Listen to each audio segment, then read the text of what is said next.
রাত্রি 12টা বাজলে আমি দেখি এদের কথা। এদের বাড়ির তো দুরবস্থা, কি বলবেন অভিষেক? এদের বাড়ি তো ভাঙাচোরা, বাড়িতে থাকে।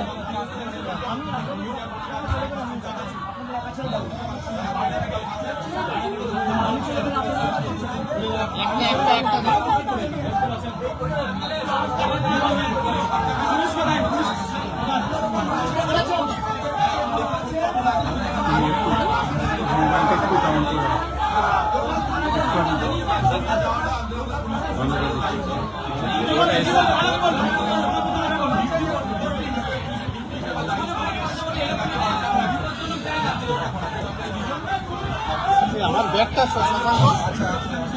আমার এপারে দে না, ব্যাগটা এপারে দে।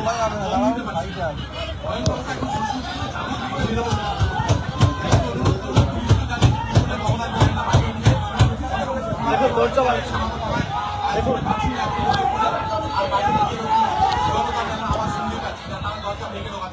আমাদের লোকেদের পরিবারের লোককে ধমকি দেওয়া হয়েছে যে বারণ করে অভিষেক বন্দ্যোপাধ্যায়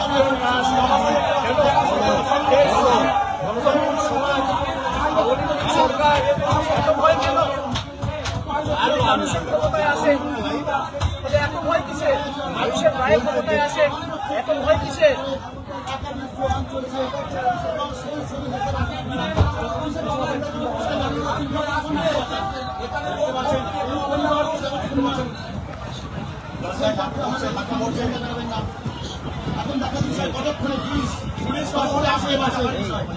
হোয়াটসঅ্যাপ পাঠিয়ে স্ক্রিনশট নিয়ে রাখুন, অল্প হোয়াটসঅ্যাপ পাঠিয়ে স্ক্রিনশট নিয়ে রাখুন।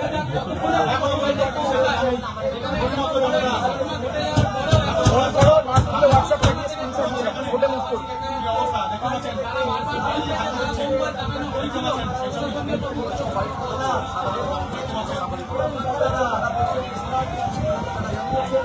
এই হামলাটা কি পরিকল্পিত? কি বলবেন, পরিকল্পিত হামলা? আপনারা দেখেছেন তো, ক্যামেরা সব বন্ধ হয়েছে। আমাকে বলার কিছু নেই,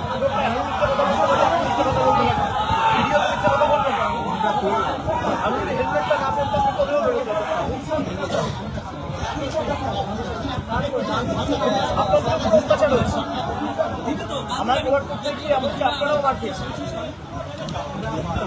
আর এলাকার সাধারণ মানুষের সঙ্গে যুক্ত হয়ে আর জোর করে সৌন্দর্য নির্ভর করছে না।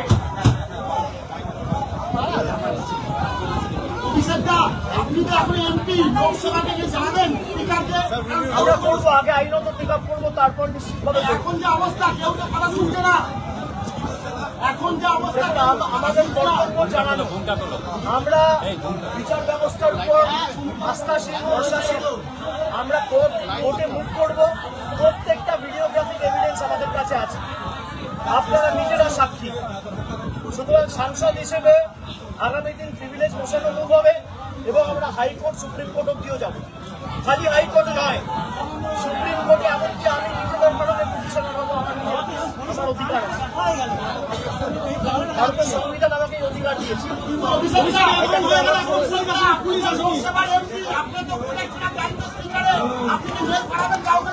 আমি আশা রাখি না এদের থেকে। আমি আমার জীবনের থেকেও বেশি চিন্তিত সঞ্জুর মৃত্যু বাবা মার জীবন নিয়ে। তাদের প্রাণের উপর যে প্রাণঘাতী হামলা হবে, আমি সে কারণে এখন এখান থেকে বেরিয়ে যেতে পারি, আমি চলে যেতে পারি। কিন্তু আমি চলে যাওয়ার পরে একটা বেঁধে দেবো। পুলিশ প্রশাসনের লোকেরা যদি থাকতো, আমি হয়তো বেরোতে পারতাম এদেরকে ছেড়ে।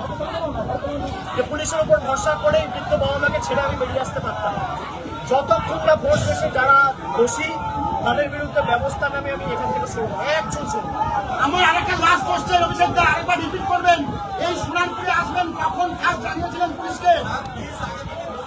আমার মেল করে দেওয়া হয়েছিল গত কালের মেল করে দেওয়া হয়েছিল। আজকে আমার অফিসে আমার আত্মসহায়ক এসপিকে ফোন করেছে, মেসেজ করেছে, হোয়াটসঅ্যাপে ফোন করেছে, মেসেজ পাঠিয়েছে। তারা ফোনই ধরে না, সাক্ষী রাখার জন্য আমি। আর আপনারা খবর করছেন না 1 ঘন্টা ধরে, এখনো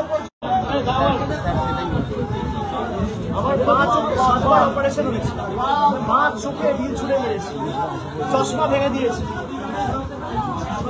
ভেবেছে কি আঘাত করে ফিজিক্যাল অ্যাসল্ট ইনজুরি করে আটকাবে।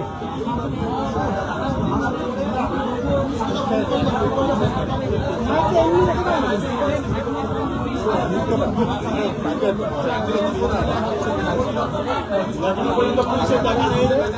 এই ছবি দেখছেন, এই ছবি দেখবেন আমরা পুলিশের কোনো খবর নেই। এবং সেই বাড়ি আপনাদের বসে আছে, আমাদের বাইরে ধাক্কা চলছে, উন্নত জনতা সবার বাইরে এই চোখটা